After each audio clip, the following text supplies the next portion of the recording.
Bom, eu me chamo Emiliana Pomarico Ribeiro, eu nasci em São Paulo, capital, então sou moça da cidade grande, sempre morei aqui. Tem uma história legal do meu nome é Emiliana, foi a minha mãe que escolheu, porque ela tinha uma aluna que se chamava Emiliana Salgado, e ela achou diferente a princípio o nome, assim, quando ela estava lendo na chamada, e aí ela foi conhecendo melhor essa aluna, ela viu que ela era muito boazinha, ela a melhor aluna da sala, era super bonita, gostava muito dela, e daí ela me colocou Emiliana em homenagem a ela. Na escola, eu era bem nerd, eu sempre queria tirar as melhores notas, e desde muito pequenininha, assim, eu tenho lembrança, sei lá, da primeira série, a professora dando lista de coletivos para decorar para a prova, e eu saí desesperada, assim, pro banheiro para chorar, para falar, gente, eu não vou decorar isso, eu não vou bem na prova, assim, né, com 6, 7 anos, eu já preocupada se eu ia conseguir decorar, mas no fim eu sempre ficava estudando e saía super bem. Então eu era bem assim, sempre, em todos os anos, eu lembro de sempre me dedicar muito, sempre gostei muito de estudar, sempre queria tirar 10 em tudo. Se eu tirava 9 e 8, eu me trancava no banheiro para chorar. De verdade, uma vez a professora teve que me resgatar porque eu tinha tirado 9 e 8 na prova. Mas eu era bem assim, tipo, eu queria tirar 10 quando era criança, as coisas que eu gostava de falar, né? Porque todo mundo sempre me viu, acho que também muito tímida, né? E quando você fala que quer ser comunicadora, as pessoas falam, ah, mas você é comunicadora, tá? Mas eu acho que eu sempre tive esse negócio de mexer, né, com a criatividade, com a fantasia, de criar, contar histórias. Então eu não sei, assim, eu não consigo ver se tem muito uma ligação, mas eu lembro que por eu sempre ser muito, né, sempre querer tirar 10 em tudo, sempre ser muito dedicada, eu lembro que quando chegou a época do vestibular, eu me senti um pouquinho pressionada, porque eu também gostava muito de todas as disciplinas. Na escola, inclusive, quando eu estava na sétima série, eu fui chamada para dar aula para as pessoas que estavam de recuperação, assim como uma atividade complementar. Aí eu lembro que eu ganhei uma cartinha, né, para os meus pais, autorizando, era mó bonito o nome, era elogiando o meu potencial intelectual e que eles queriam que eu ficasse às tardes lá como uma atividade extracurricular para eu dar aula para as crianças mais novas. Então, eu gostava bastante. O pessoal que eu dava aula são meus amigos até hoje, assim, a gente sempre conversa, tem nas redes sociais. Alguns até falaram que eu influenciei a escolher a ser matemático. Então, é muito gostosa essa relação e você vê que você influenciou a vida de alguém nisso, né? Na verdade, eu vou contar uma coisa que eu achei que eu não ia contar, mas eu fui numa vidente para saber o que eu ia ser quando crescesse, assim. E daí ela falou que ela não sabia dizer o nome da profissão, mas que ela achava que era alguma coisa em que eu ia escrever muito, né? Ela me via escrevendo muito, participando de muitas reuniões, viajando muito, e que ela tinha uma noção que podia ser ou relações públicas, ou enfermeira, ou professora. Só que na hora, né, você tá lá pensando o que você vai prestar, não sei o quê, e eu achei que fosse um dia, assim, teve um insight que talvez eu gostasse de audiovisual. E aí eu coloquei na minha cabeça que era audiovisual que eu queria fazer e tal, e isso, nem pensei muito no que ela tinha falado, porque eu não conhecia mesmo um RP ainda. Mas aí eu pensei que era audiovisual, coloquei na minha cabeça que era audiovisual e prestei audiovisual. Só que eu não passei em audiovisual. Tinha uma prova específica, um monte de coisa difícil, assim. Aí minha mãe falou que ela pagava um curso de audiovisual e aí eu podia ver, né, no final do ano, prestar de novo a FUVEST, se fosse isso mesmo que eu quisesse e tudo mais. E aí eu fui fazer o curso de audiovisual, que era um curso de 2 anos, um curso técnico. Gostei muito, assim, aprendi um monte de coisa nesse curso. A gente tinha mais aulas de publicidade do que de audiovisual em si, mas eu aprendi todas as noções de câmera e de gravação e de vídeo e de publicidade. E aí, de repente, nesse curso, teve uma disciplina que chamava comunicação organizacional. E aí nessa disciplina eu pirei, assim, eu me apaixonei demais. Quando chegou no fim do ano, aí chegou a época de prestar a FUVEST, porque eu só ia prestar a FUVEST mesmo, Aí eu já sabia que era comunicação, porque eu já estava apaixonada por comunicação, mas eu falei, não é audiovisual, né? Porque eu já estou fazendo o curso mesmo. E aí, quando eu estava lendo a descrição lá, eu li que Relações Públicas trabalhava justamente com comunicação organizacional, que era o nome da disciplina que eu tinha me apaixonado lá no curso. E daí eu lembro que eu desci as escadas correndo, gritando assim para os meus pais: descobri, já sei o que eu quero fazer, é relações públicas mesmo. E daí eu lembrei que a Vidente tinha dito que era uma das possibilidades para eu fazer. E aí eu falei assim: nossa, é isso que eu tenho que prestar. E daí eu prestei e deu certo. E aí, quando eu estava no primeiro ano aqui, eu estudava de manhã, que eu entrei no período matutino, e à noite eu fazia o curso audiovisual. Então, no primeiro ano eu fui levando as duas ao mesmo tempo, e eu via o quanto uma também complementava a outra, e eu percebi que eu acertei, assim, porque hoje eu digo que eu sou apaixonada por relações públicas, que eu tenho certeza que estou no meu lugar certo no mundo. Um trabalho que me marcou demais e que foi importante para minha vida toda, assim, foi o trabalho da disciplina do professor Luiz Alberto, né, do professor L.A., que é meu querido, assim, eu guardo ele muito, assim, no coração, hoje eu falo que ele é um grande amigo meu, está sempre muito presente na minha vida, mas na época, eu lembro, né, a gente estava no primeiro ano, e aí ele dá a disciplina em que você tem que fazer um evento no final do ano. E eu ainda estava fazendo o curso de audiovisual, e eu lembro que tinham vários meninos que faziam a aula como optativa, que eram de publicidade, porque ajudava a fazer o design do convite, dos cartazes, a divulgação toda.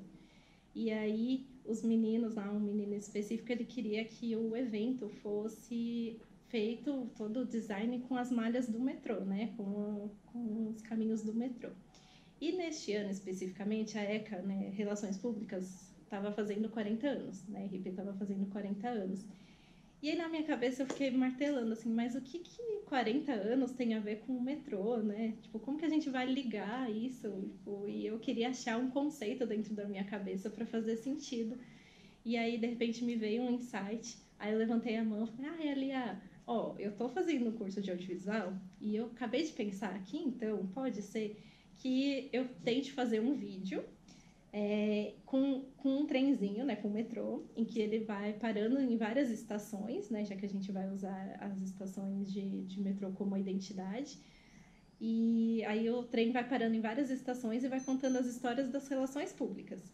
E aí, quando chegar na última estação, vai ser a estação 40, que é o nosso evento, tipo, como um grande marco das relações públicas. E aí, o nosso evento pode se chamar Estação 40, e aí eu tento fazer esse videozinho com uma animação, e aí vai parando e em cada ponto, então vai ter lá, tipo, a estação Juscelino Kubitschek, quando ele abriu as portas para as multinacionais, vieram as relações públicas, a estação Light, que era a primeira empresa em que teve as relações públicas, então eu fui fazendo várias estações, e em cada estação eu entrevistava alguém, assim, algum professor, algum profissional de relações públicas para contar um pouquinho da história.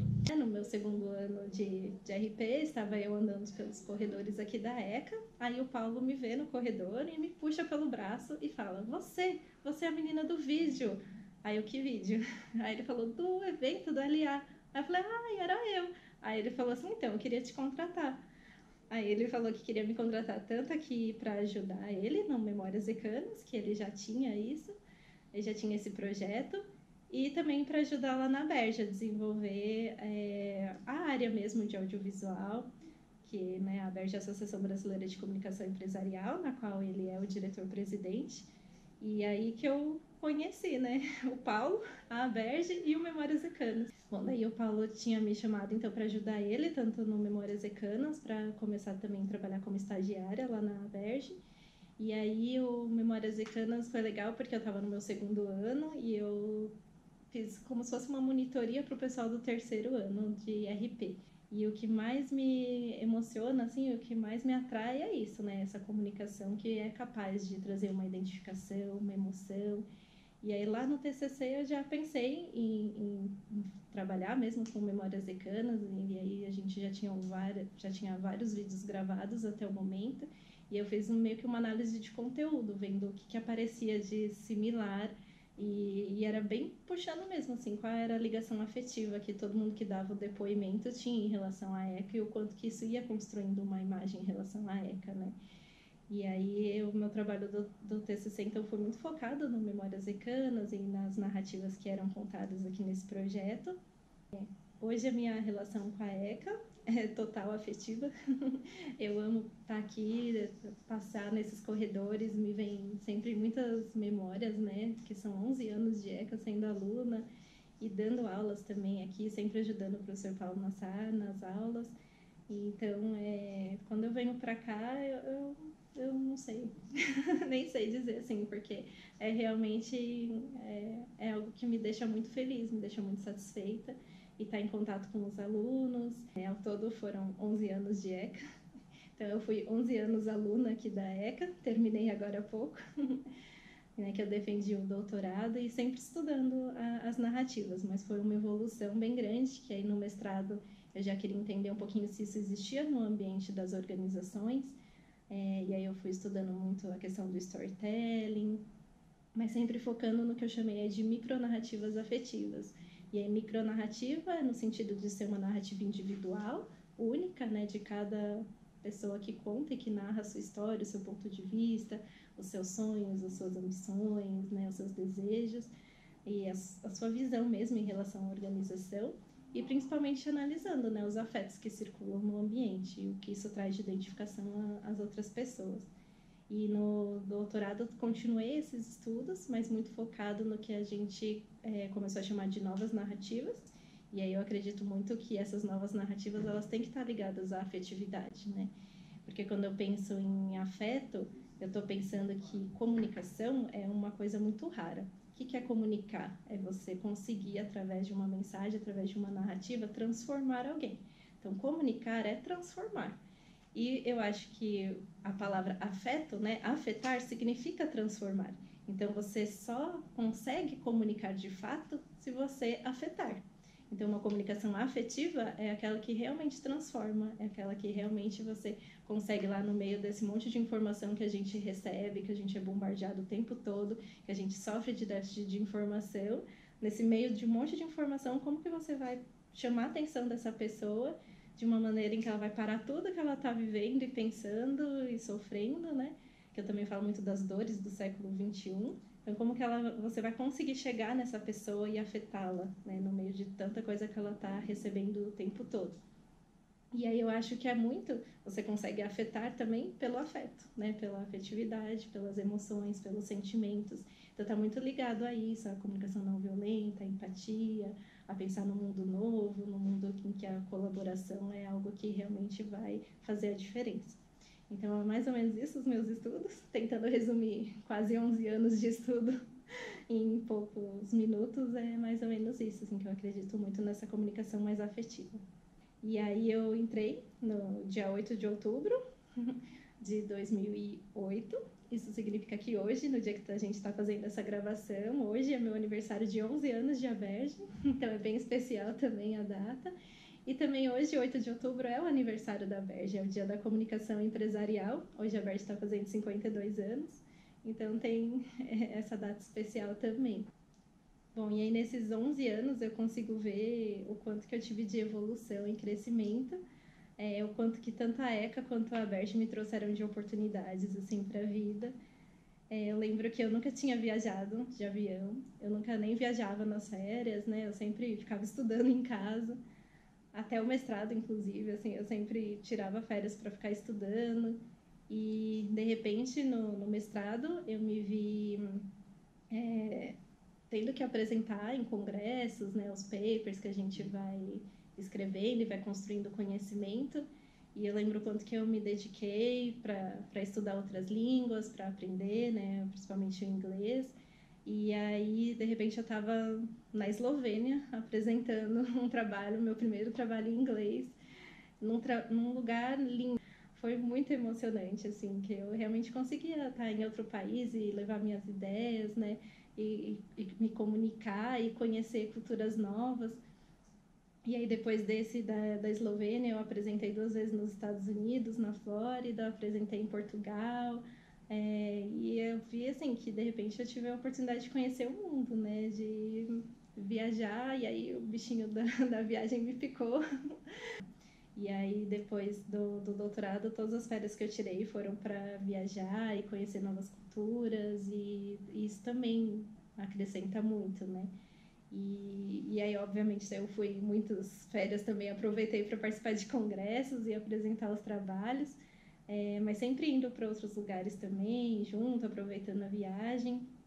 Então, eu lembro que eu nunca tinha mesmo viajado de avião, e a primeira oportunidade foi quando eu fui gravar na Berge um evento no Rio de Janeiro, e aí eu lembro direitinho, eu indo, viajando, e na minha cabeça foi como se eu tivesse saído assim da caverna de Platão, né? Tendo uma nova visão, o mundo de cima, do avião e tudo.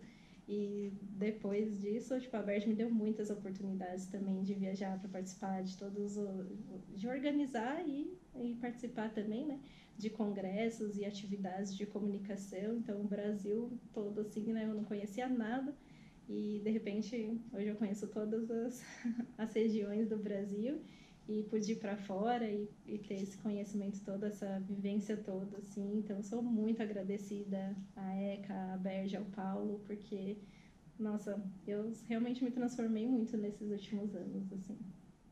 Sabe, quando eu avalio a minha trajetória toda e a gente pensa assim, nossa, e deu tudo tão certo, né? Dá tudo tão... Parece que tudo se encaixa no fim das contas. Você acha que queria fazer uma coisa e depois não era, e as pessoas que você encontra no caminho, parece que as pessoas vão sendo colocadas ali, que tudo vai se encaixando na sua vida, tudo vai tendo uma lógica certa. E daí, no Diário das Coincidências, que é um livro que o Carrascosa fala, é bem isso, assim. Parece muita sorte nossa, mas é muita coincidência, né? A gente nascer no mesmo tempo, na mesma época, do que todas as pessoas que a gente encontra ali no dia a dia, e o quanto que elas fazem de diferença na nossa vida, né? E eu fico pensando nisso, o quanto isso é interessante, né? O quanto isso é mágico, assim. Por que que essas pessoas encontraram comigo nessa vida, nesse tempo, nessa mesma época, o quanto que elas me transformam, o quanto eu também consigo transformá-las nesse encontro, e o quanto que isso vai construindo a nossa história, né? A nossa narrativa. É engraçado pensar, né? Parece que é assim, será que existem coincidências? Será que era para tudo isso acontecer? Tipo, é muito engraçado pensar, né? E eu acho que faz muita diferença mesmo as pessoas que eu encontrei na minha vida, assim. Se não fossem as pessoas que chegaram até mim, né, na minha trajetória seria outra, seria totalmente diferente. Então, desde os meus pais, né, toda a formação que eles me deram, sempre que eles me incentivaram, investiram nos meus estudos para eu, né, entrar aqui na ECA, e, né, todas as pessoas mesmo que você vai encontrando e vão te formando, é muita coincidência você pensar assim que eram as pessoas que eram para estar ali na sua vida. Então, eu acho isso muito mágico mesmo. Né, eu acho que a faculdade é uma época que você ainda está também terminando ali de construir quem você é, a sua identidade. E os decanos são sempre muito especiais, assim. Eu acho que quando a gente se encontra, a gente, não sei, se conecta mesmo. Acho que a gente tem coisas em comuns, e eu acho que a conexão é algo que fica para sempre. Então, os amigos que eu fiz aqui, tem amigos, assim, muito especiais, que eu guardo com o maior carinho, que a gente sempre conversa muito de comunicação e coisas da vida, né? Então, eu acho que é muito especial.